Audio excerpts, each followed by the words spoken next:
everyone, I'm Ananya Sharma from Defense Niti Academy. So in the last video we have discussed nomenclature of coordination compounds. मैंने आपको उसमें बोला था next video will be valence bond theory पर होगी हमारी. This is a very important theory. अगर आप देखो इस पे काफी क्वेश्चंस आते हैं.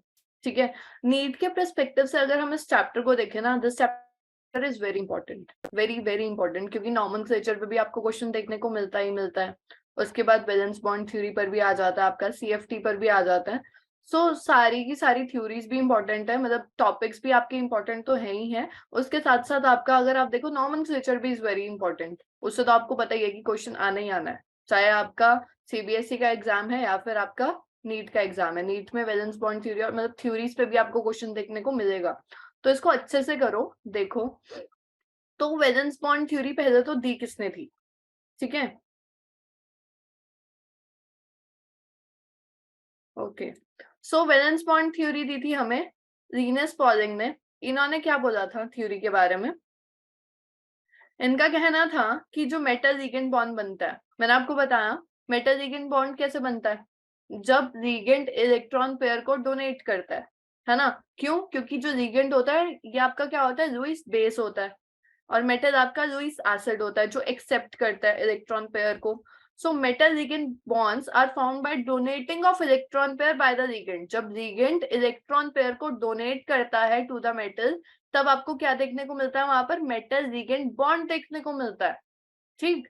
वहां पर क्या बन जाता है? कोऑर्डिनेट बॉन्ड बन जाता है between the metal and the ligand. दोनों के बीच में क्या बन रहा है? आपका कोऑर्डिनेट बॉन्ड बन रहा है, तभी तो आपका कोऑर्डिनेशन कॉम्प्लेक्सेस बनते हैं. ये इसने एक बेसिक अपनी थ्योरी दी. ठीक है, okay. So next we have features of VBT. VBT is valence bond theory के फीचर्स. सबसे पहला फीचर अगर हम देखें वो ये है कि मेटल, जो हमारी सेंट्रल मेटल एटम होती है, must have valence shell present with empty orbitals. उसके पास क्या होना चाहिए? वैलेंस शेल में एम्प्टी ऑर्बिटल्स होने चाहिए. सबसे पहली बात तो वैलेंस शेल क्या होता है अगर आप पूछो? वैलेंस शेल होता है जो सबसे आउटर मोस्ट शेल होती है, उसको हम क्या बोलते हैं? Valence shell. तो वैलेंस शेल में खाली ऑर्बिटल्स होने चाहिए हमारे पास प्रेजेंट, जिसमें इलेक्ट्रॉन ना हो. ठीक है, पहला ये पॉइंट हो गया. जैसे कि एग्जांपल दे देते हैं हम यहाँ पर जिंक. यहाँ पर यूजुअली कौन से हमारे एलिमेंट्स यूज होते हैं? ट्रांजिशन एलिमेंट्स यूज होते हैं, क्योंकि उनके पास क्या प्रेजेंट होते हैं? हमारे एम्प्टी ऑर्बिटल्स होते हैं. तो जिंक आपको पता है कितना होता है? Atomic number 30. ठीक है, तो यहाँ पर ये क्या हो गया? 4s. 4s में 2 इलेक्ट्रॉन्स प्रेजेंट है इसके. देन इसके बाद क्या आएगा? इसका 3d. पर पहले हमारा 3d शो होता है. यहाँ पर मैंने पहले 4s बनाया. इसमें कितने हैं? d में 5 ऑर्बिटल होते हैं. तो वो कितना हो गया? देखो आर्गन के बाद आर्गन 18 होता है, उसके बाद आप अपने फिल करने शुरू कर दो. तो ये 19 20 4s में आ गए. फिर 21 22 23 24 25 26 27 28 29 30.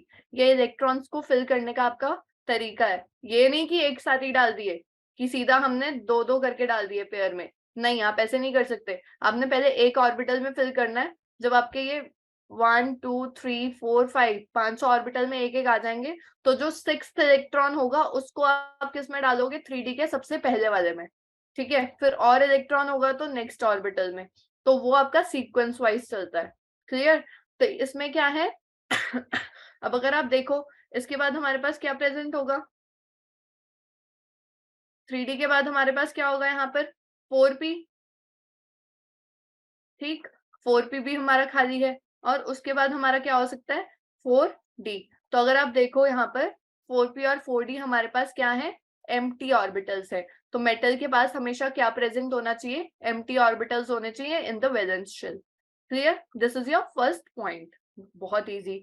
देन सेकेंड पॉइंट क्या बोला उसने? कि जो बॉन्डिंग होती है मेटल कॉम्प्लेक्सेस के बीच में, मेटल कॉम्प्लेक्सेस और लिगेंड के बीच में बॉन्डिंग होती है, वो कैसे होती है? अपने उसने थ्योरी में भी यही बोला, लोन पेयर डोनेट करता है लिगेंड मेटल को, और मेटल एक्सेप्ट करता है ना, इलेक्ट्रॉन पेयर को. तो वहां पर हमारा वो क्या कर देता है? ओवरलैप हो जाता है. ऑर्बिटल्स ओवरलैप करते हैं और क्या बनाते हैं? कोऑर्डिनेट कोवेलेंट बॉन्ड्स बनाते हैं. अगर मैं आपको बनाकर दिखाऊं यहाँ पर, जैसे ये मेरे पास है मेटल. ठीक है, ये मेटल के हमारे पास है ऑर्बिटल, और यहाँ पर ये मेरे पास है लिगेंड. लिगेंड में क्या है? इलेक्ट्रॉन पेयर प्रेजेंट है जो वो मेटल के साथ शेयर करेगा. ठीक है, तो यहाँ पर ये क्या बनेगा?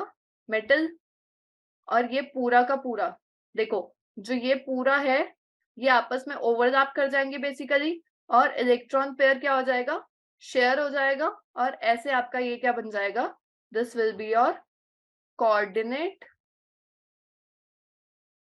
Covalent bond. ठीक है, क्या बन गया, कोऑर्डिनेट कोवेलेंट बॉन्ड। ये क्या था आपका, this is your vacant metal orbital. ठीक है, तो आपको सब चीज की नॉलेज होनी चाहिए छोटी छोटी। This is your vacant metal orbital. अगर हम इसकी भी बात करें तो ये क्या है, ये लीगेंड ऑर्बिटल है with a pair of electron. यहाँ पर क्या है, पेयर ऑफ इलेक्ट्रॉन आपका प्रेजेंट है। क्लियर, और इसने इकट्ठे होकर मिक्स होकर क्या बना दिया आपका, कोऑर्डिनेट बॉन्ड बना दिया, कोऑर्डिनेट कोवेलेंट बॉन्ड बना दिया। Clear, this is your second feature of VBT. So fourth point is here, each ligand has at least one orbital containing lone pair of electrons. अब VBT में दो type के आपको ligands देखने को मिलते हैं, एक होता है स्ट्रॉन्ग फील्ड लिगेंड और दूसरा होता है आपके पास वीक फील्ड लिगेंड। ठीक है, जो आपके स्ट्रॉन्ग फील्ड लिगेंड होते हैं वो आपका लार्ज स्प्लिटिंग शो करते हैं डी ऑर्बिटल के साथ, और जो आपके वीक फील्ड लिगेंड होते हैं वो आपकी शॉर्ट स्प्लिटिंग शो करते हैं डी ऑर्बिटल्स के साथ। सो स्ट्रॉन्ग लिगेंड्स और वीक फील्ड लिगेंड्स की आपके पास लिस्ट एनसीईआरटी में दी हुई है, वो सारे आपने याद करना है। यहाँ पर मैंने एग्जांपल में लिखे हुए हैं दो, जैसे CN नेगेटिव और CO नेगेटिव, और वीक फील्ड में मैंने क्या लिखा है, F negative and Cl negative. पर आपने पूरी लिस्ट याद रखनी है,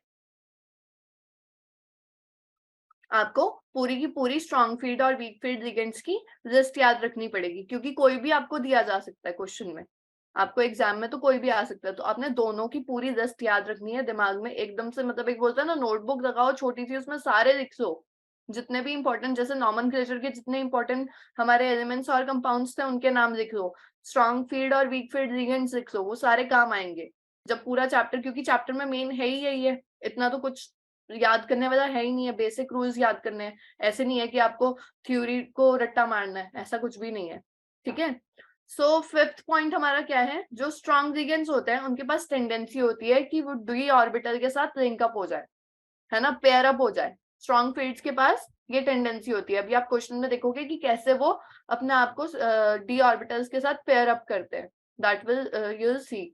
ठीक है, उसके बाद जो हमारे वीक लिगेंड्स होते हैं, they do not have tendency to pair up with D orbitals, D electrons के साथ पेयर अप होने की इनके पास टेंडेंसी नहीं होती, वीक लिगेंड्स के पास, स्ट्रॉन्ग लिगेंड्स के पास होती है।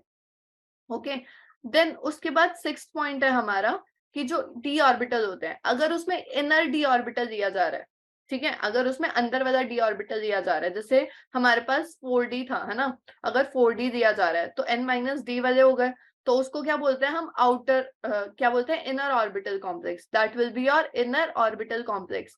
पर अगर आप n-1d ऑर्बिटल नहीं दे रहे, उसमें आउटर nd ऑर्बिटल यूज हो रहा है, ठीक है, तो आउटर nd ऑर्बिटल्स वाले में क्या होगा, आपका आउटर ऑर्बिटल कॉम्प्लेक्स बनेगा। ठीक है, मतलब 4D की जगह आपका 3D की जगह वो क्या यूज कर रहा है, 4D, मैंने उल्टा बोल दिया, यहाँ पर आपका मतलब 3D अंदर वाला ऑर्बिटल यूज हो रहा है 3D n-1d में, तो वो क्या हो जाएगा आपका इनर ऑर्बिटल कॉम्प्लेक्स। और अगर आपका nd ऑर्बिटल यूज हो रहा है, ठीक है, आउटर वाला, तो वो क्या हो जाएगा, आउटर ऑर्बिटल कॉम्प्लेक्स, मतलब इसमें 4D में फिल होंगे, वो वाला आपका डी ऑर्बिटल आएगा, इस चीज का ध्यान रखना। फिर लास्ट पॉइंट इज कि if unpaired electrons are present, अगर अनपेयर्ड इलेक्ट्रॉन्स होंगे तो कॉम्प्लेक्स होगा पैरामैग्नेटिक, ये तो आपको पता है। अगर सिंगल सिंगल इलेक्ट्रॉन प्रेजेंट है ऑर्बिटल्स में, ऐसे जैसे ये है, ठीक है, एक और बना देते हैं, जैसे ये डी ऑर्बिटल का कोई है, इसमें सारे अनपेयर्ड हैं, तो ये क्या है, पैरामैग्नेटिक हो गया। पर अगर वहां पर सिमिलरली अनपेयर्ड की जगह सारे के सारे पेयरिंग में हो, मतलब उनके साथ एक उनका साथी भी हो प्रेजेंट, ठीक है, तो वो कैसा हो गया, डायमैग्नेटिक नेचर का हो गया। तो ये दो चार चीजें हैं जो आपको क्वेश्चन में पूछी जाती है। एक तो स्ट्रॉन्ग फील्ड और वीक फील्ड का आपको पता होना चाहिए, तभी आप क्वेश्चन अटेम्प्ट कर सकते हो। नेक्स्ट इज कि डायमैग्नेटिक है या पैरामैग्नेटिक है।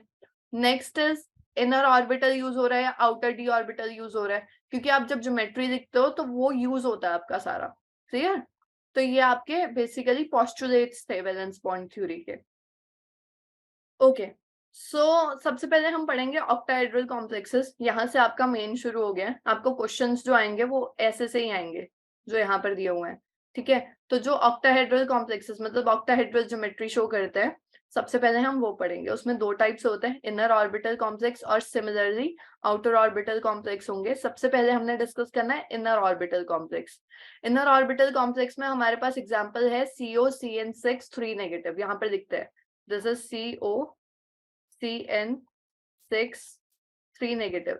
सबसे पहले हमने क्या करना है, यहाँ पर कोबाल्ट की, ये जो CO है इसकी हमने क्या निकालनी है, अपनी ऑक्सीडेशन स्टेट निकालनी है, ठीक है। तो अगर हम CO का देखें, CO का ऑक्सीडेशन नंबर होता है 27। फिल करो पहले इसके इलेक्ट्रॉन, CO के फिल करो। 27 है ना। आपको पता है आर्गन कितना है, 18। आर्गन 18, तो सबसे पहले किस में फिल होंगे, 4s में। 4s में फिल करो और क्या होगा, यहाँ पर आपके पास 4p प्रेजेंट होगा। p में 3 ऑर्बिटल होते हैं, d में 5 होते हैं, s में 1 होता है, याद रखना है, ठीक है। तो 4s 18 के बाद क्या आता है, 19 20 देन 21। ध्यान से फिल करो इसको, 21 22 23 24 25 26 एंड दिस विल बी 27, ठीक है। 27 इलेक्ट्रॉन्स आपने मतलब इसके पूरे इलेक्ट्रॉन्स फिल कर दिए बेसिकली। अब यहाँ पर अगर आप देखो Cn जो है, ये याद रखना है कि Cn इज योर आपका कैसा ऑर्बिटल है, स्ट्रॉन्ग फील्ड है या वीक फील्ड है। So Cn negative ligand are strong. कैसे होते हैं, स्ट्रॉन्ग होते हैं। तो वो क्या करेंगे, पेयरिंग कॉज कर देंगे 3D इलेक्ट्रॉन्स की। पहले तो अब इसकी अगर हम ऑक्सीडेशन स्टेट निकालें तो ऑक्सीडेशन स्टेट इसकी निकलेगी, CO को X दे दो, CO is your X plus यहाँ पर Cn क्या होता है, -1 इंटू 6 इज इक्वल टू आपका -3। तो x -6 is equal to -3, x is equal to क्या आ जाएगा आपका +3। मतलब यहाँ पर CO3 पॉजिटिव आयन आपके पास प्रेजेंट है, ठीक है। तो उसके अकॉर्डिंग जो अभी आपने ये क्या दी है, ये नॉर्मल आपका है, पर आपको CO3 पॉजिटिव के इलेक्ट्रॉन्स देने हैं। तो यहाँ पर किसके देंगे, CO3 पॉजिटिव। तो 3 इलेक्ट्रॉन यहाँ से निकाल दो, स्टेप बाय स्टेप चल रहे हैं, एक एक चीज मैं छोटी छोटी भी बता रही हूँ। तो 3 इलेक्ट्रॉन निकलेंगे, सबसे पहले आपके आउटर ऑर्बिटल के निकलेंगे।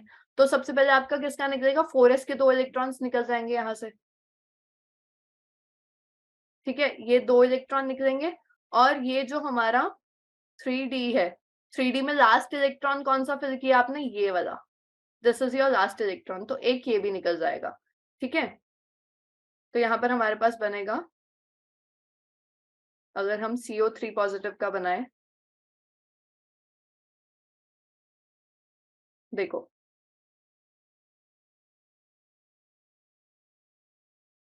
ये 2 इलेक्ट्रॉन्स निकल गए और एक ये वाला निकल गया। ये वाला क्यों निकला, कि सबसे लास्ट में जो फिल होगा वही उसी ऑर्बिटल से निकलेगा। तो एक इलेक्ट्रॉन ये वाला तो है हमारे पास, तो ये हमने यहाँ पर रख दिया। ये क्या है हमारे पास, this is 3D, this is 4s and this is 4p। Again यहाँ पर 4p के ऑर्बिटल्स बना दो, ठीक है। इतना क्लियर है, इतना में कोई डाउट नहीं होना चाहिए। अब आपने देखना है जब आपका स्ट्रॉन्ग फील्ड लिगेंड होता है तो आपके इलेक्ट्रॉन्स की 3D इलेक्ट्रॉन्स की क्या हो जाती है, पेयरिंग हो जाती है। तो ये जो इलेक्ट्रॉन्स है ना, आपको ये खाली अकेले इलेक्ट्रॉन्स दिख रहे हैं, ये आपस में पेयर हो जाएंगे। ये आपस में क्या हो जाएंगे, पेयर हो जाएंगे। बहुत ध्यान से देखो, डिफरेंट कलर से मैं बताती हूँ। जैसे ये वाला इलेक्ट्रॉन है, ये चला जाएगा आपका आगे, तो ये किस में जाएगा, सबसे पहले लास्ट इलेक्ट्रॉन को आगे भेजोगे, ये यहाँ चला गया। अब ये वाला बचा, ये किसके साथ पेयर हो जाएगा, ये इस वाले के साथ पेयर हो जाएगा, ठीक है। तो यहाँ पर ये क्या बन गया,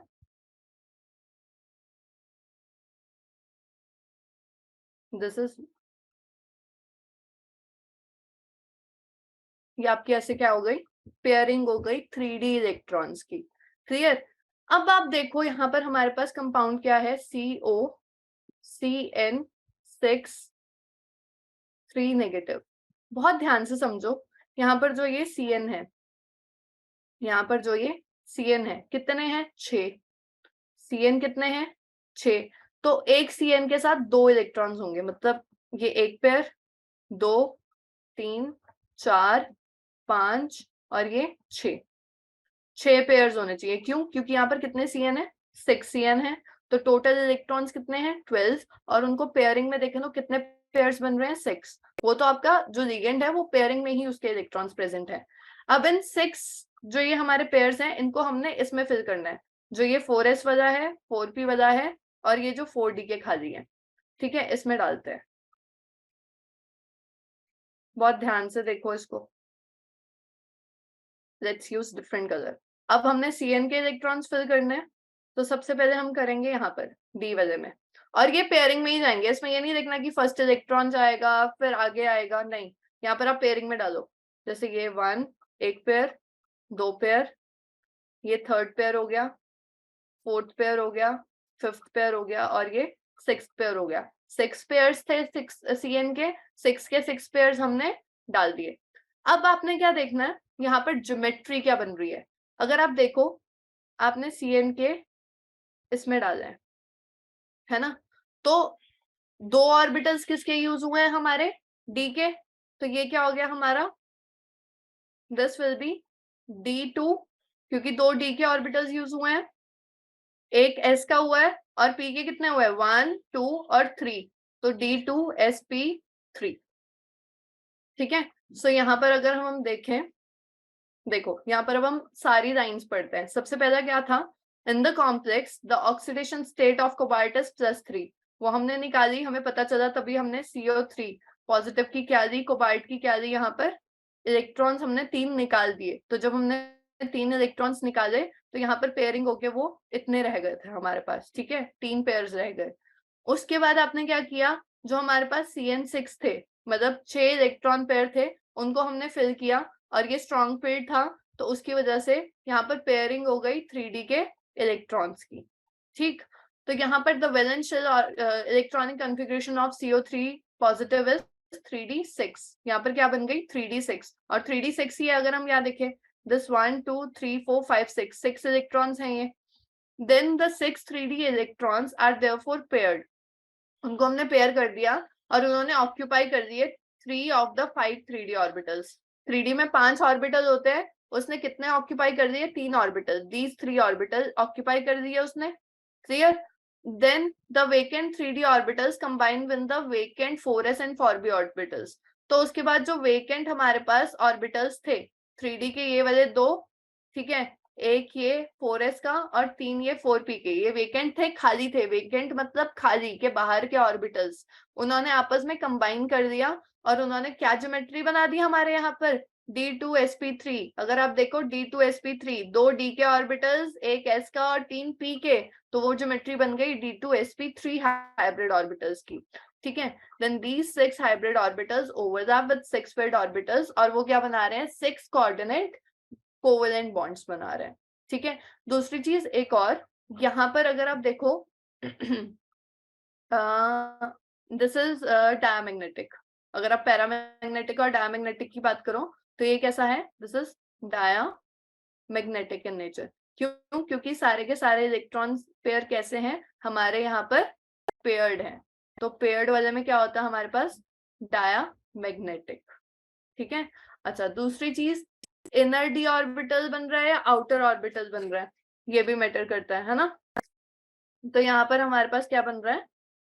अगर आप देखें तो यहाँ पर हमारे इनर शेल के बन रहे हैं, इनर शेल के। ये सारी चीजें आपने ध्यान रखनी है। This is your first example of inner orbital complexes of octahedral. Okay, next we have outer orbital complex. वो हमने इनर पढ़ा, ये कैसा हमारा आउटर ऑर्बिटल कॉम्प्लेक्स है। एग्जाम्पल है हमारे पास यहाँ पर Fe F6 3 नेगेटिव। सबसे पहले मैं इसकी क्या निकालूंगी? Oxidation state. वैसे तो यहाँ पर दी हुई है, पर मैं आपको निकाल के दिखाऊंगी। +3 आ रही है, ठीक है। तो अगर आप इसके ऑक्सीडेशन स्टेट देखो, दिस Fe क्या ले लेंगे हम? Fe को ले लिया x प्लस f का होता है -1, -1 इंटू 6 इज इक्वल्स टू -3, तो x - 6 इज इक्वल्स टू -3, +6 हो जाएगा उस साइड जाके, तो ऑक्सीडेशन स्टेट कितनी आ गई हमारे पास यहाँ पर? 3 आ गई। ये क्लियर है? उसके बाद क्या है हमारे पास, sorry, the valence shell electronic configuration क्या बनेगी Fe3 पॉजिटिव की 3d5। कैसे बन रही है पहले देखते हैं। अगर आप देखो Fe का Z होता है 26, एटॉमिक नंबर इज 26। तो नॉर्मल पहले इलेक्ट्रॉन्स भर के देखते हैं।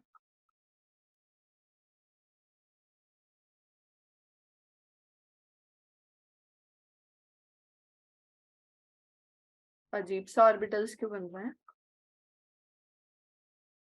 ठीक है, ये P का बन गया और एक D का वो बाद में बनाते हैं। आर्गन 18 होता है, सबसे पहले किस में फिल होगा हमारा ये 4s में, फिर हमारा 3d में।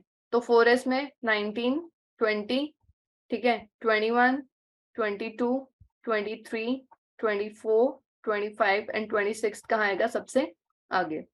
तो यहाँ पर आयरन की हमारी ऑक्सीडेशन स्टेट कितनी है +3, मतलब Fe3 पॉजिटिव का देखना है हमने। तो 3 पॉजिटिव में यहाँ से इन वाले 3d और 4s में से हमारे 3 इलेक्ट्रॉन्स निकल जाएंगे। क्लियर? अब वो कौन से 3 इलेक्ट्रॉन्स निकलेंगे अगर हम देखें तो वो बनेगा हमारा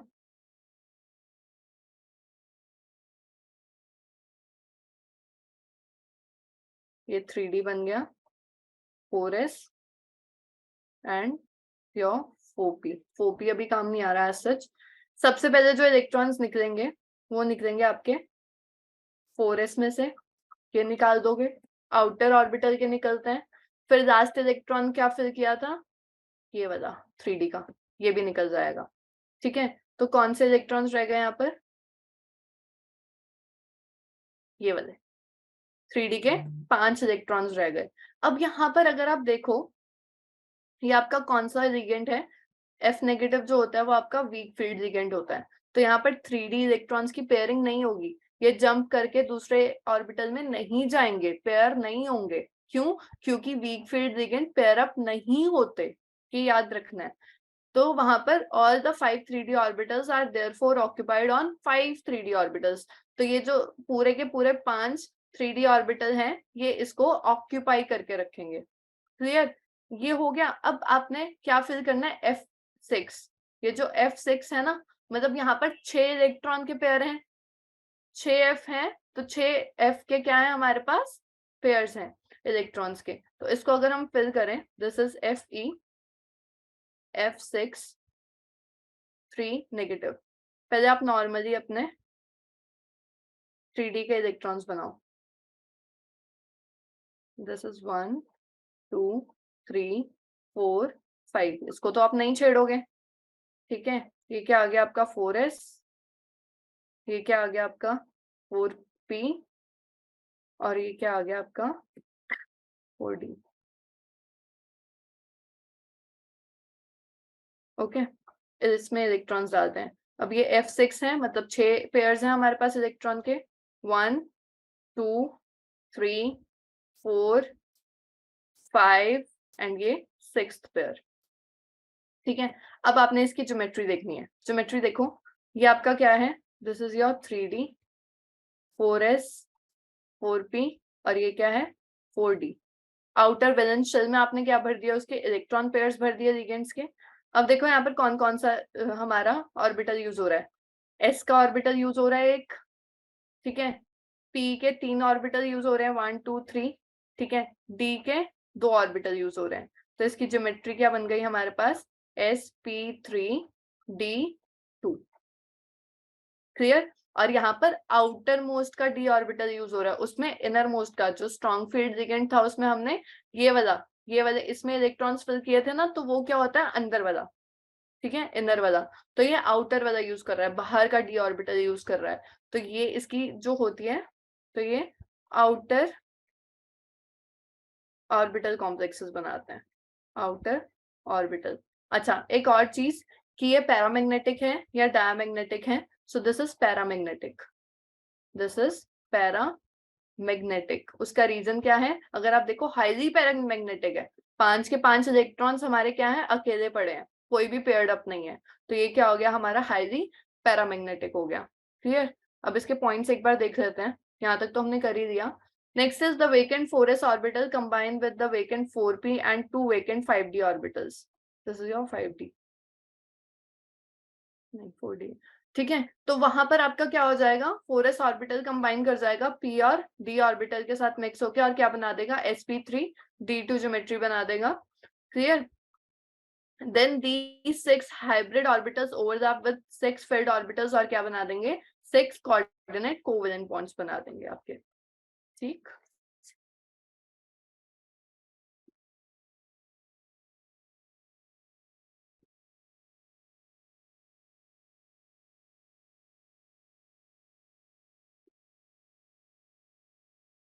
नेक्स्ट है हमारे पास टेट्राहेड्रल कॉम्प्लेक्सेस. अभी हमने ऑक्टाहेड्रल कॉम्प्लेक्सेस पढ़े, अब हम देखेंगे टेट्राहेड्रल. टेट्रा मींस 4, तो टेट्राहेड्रल कॉम्प्लेक्सेस में भी सेम होगा.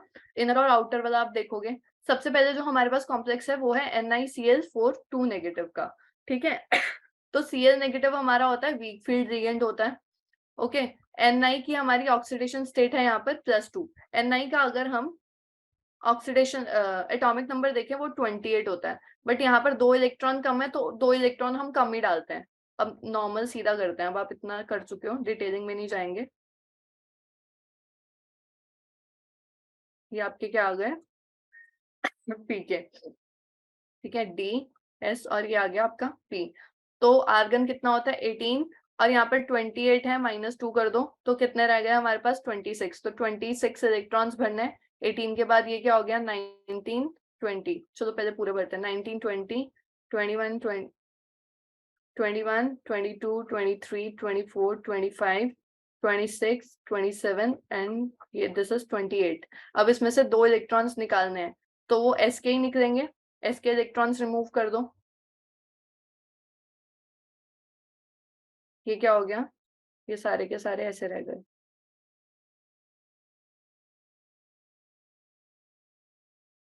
ठीक है, ये हो गया, एस के आपके निकल गए. सो एस खाली हो गया और यहाँ पर पी भी आपका क्या है, खाली पड़ा है.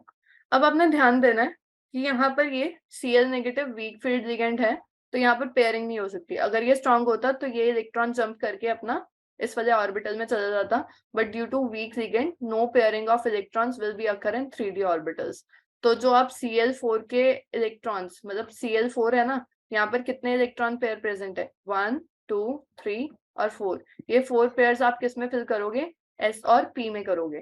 ठीक है, तो S और P में अगर हम फिल करें तो ये हो जाएगा 1 pair 2 3 and this will be 4. इसकी ज्योमेट्री देखो, यहाँ पर एक S का ऑर्बिटल यूज हो रहा है और 3 P के ऑर्बिटल यूज हो रहे हैं. तो ज्योमेट्री क्या बन रही है हमारे पास, sp3. ठीक है, और यहाँ पर 4 पेयर्स ऑफ इलेक्ट्रॉन्स यूज हो रहे हैं, which means these 4 hybrid orbitals form bond with 4 ligands. 4 ligands के साथ वो अपना बॉन्ड बना रहा है and geometry will be sp3.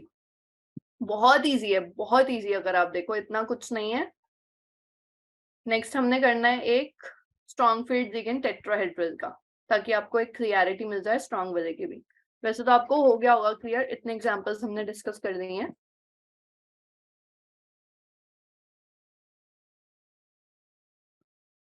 Okay, CN आपको पता है स्ट्रॉन्ग फील्ड लिगेंड होता है. फिर से हमारे पास क्या है, Ni28 है. यहाँ पर ऑक्सीडेशन स्टेट क्या है, +2 है. मतलब यहाँ पर हमारे d ऑर्बिटल्स ही फिल होंगे. और d ऑर्बिटल्स कैसे फिल है यहाँ पर, चलो पूरा करके देखते हैं. This is Ni28.